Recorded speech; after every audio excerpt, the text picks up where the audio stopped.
Bienvenue aujourd'hui au Jardin des Tuileries.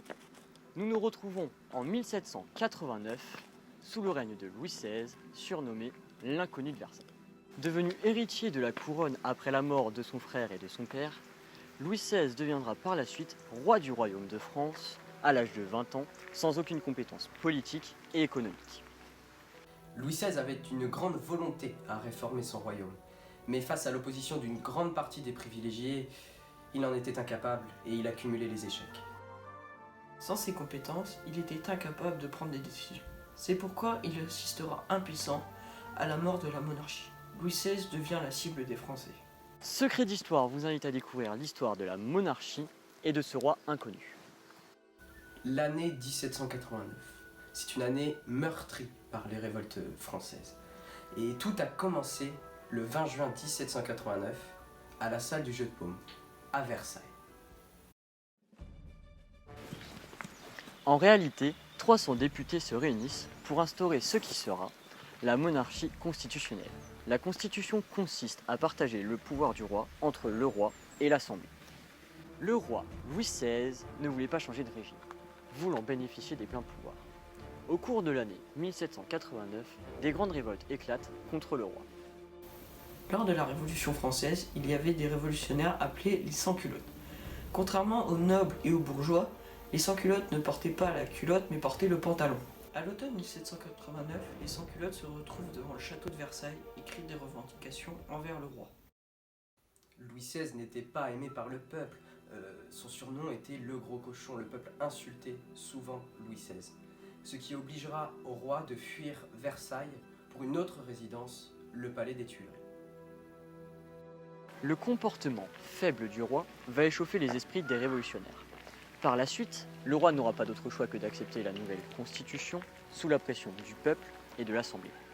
Mais comment et pourquoi, le 10 août 1792, la monarchie constitutionnelle s'effondre-t-elle ? Premièrement, Louis XVI décevait le peuple. Il a refusé de signer le décret de l'abolition de l'esclavage et la déclaration des droits de l'homme et du citoyen le 5 octobre 1789. De plus, les Parisiens et les Parisiennes ont de grandes difficultés à trouver de la nourriture à bon prix.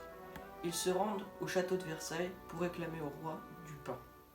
Le lendemain, la famille royale quitte de force Versailles pour se réfugier au palais des Tuileries. Les députés de l'Assemblée constituante suivent le roi. Désormais, le pouvoir politique appartient aux Parisiens. Le roi est faible. Le palais des Tuileries était un ancien palais parisien situé juste à côté du Louvre, aujourd'hui détruit à cause de mercenaires qui l'ont brûlé le siècle suivant. Malgré de nombreuses révoltes à Paris, les Français en ont marre. Le roi n'est plus aimé. De plus, le peuple soupçonne le roi de faire des alliances militaires avec l'ennemi. Le roi Louis XVI va prévoir de s'enfuir en Autriche chez le frère de Marie-Antoinette, sa femme. Il va essayer de rejoindre François II. Malheureusement, le roi est reconnu à Varennes, non loin de Verdun, le 20 juin 1791.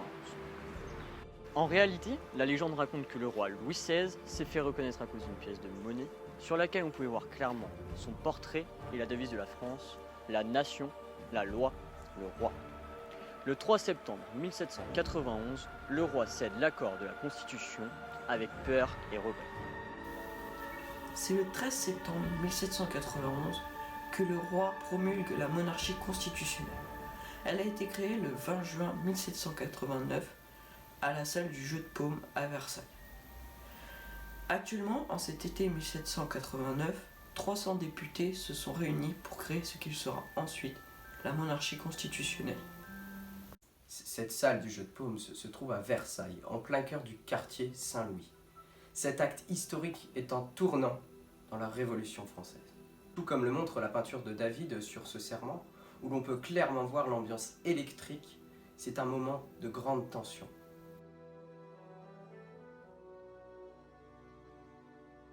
Cette nouvelle constitution consiste à partager le pouvoir entre le roi et l'Assemblée. Tout a été respecté. Le 13 septembre 1791, la constitution est promulguée. Les révolutionnaires non satisfaits d'un nouveau régime et d'un roi faible décident de frapper un gros coup. Effectivement, c'est au 10 août, au matin, une troupe de sans-culottes sont rassemblés au pied du palais des Tuileries, criant des réclamations et insulte même le roi. La forteresse des Tuileries est protégée par des gardes nationaux et des gardes suisses. Les portes du palais sont condamnées. Le roi prend peur, l'émeute grossit, de plus en plus de révolutionnaires sont là. Le ton monte, le peuple s'énerve. Et là, une porte s'ouvre. C'est le chaos, les gardes ont ordre de tirer. C'est une vraie boucherie, le palais est endommagé. Le roi Louis XVI s'enfuit vers les jardins des Tuileries et ordonne de cesser le feu. Il faut arrêter le massacre. Le roi Louis XVI est perdu. Il connaît ses sentences. L'émeute s'éteint, les gardes baissent les armes, le roi se rend au peuple autoritaire. Il sera ensuite conduit à la prison du Temple et sera jugé. En bref, la monarchie s'effondre complètement. Le roi ne peut plus rien faire. C'en est fini pour lui. Il est en attente de son jugement. Le roi, Louis XVI, aurait voulu un retour à la monarchie. C'est pour ça qu'il s'est enfui en Autriche, mais s'est fait reconnaître à Varennes. Cette monarchie s'effondre à la suite de la prise des Tuileries et l'arrestation du roi et de sa famille. C'est par cette action que les Parisiens ont mis fin à la monarchie constitutionnelle. Après son arrestation, Louis XVI est emmené dans la prison du Temple. C'est dans sa cellule qu'il attend son jugement.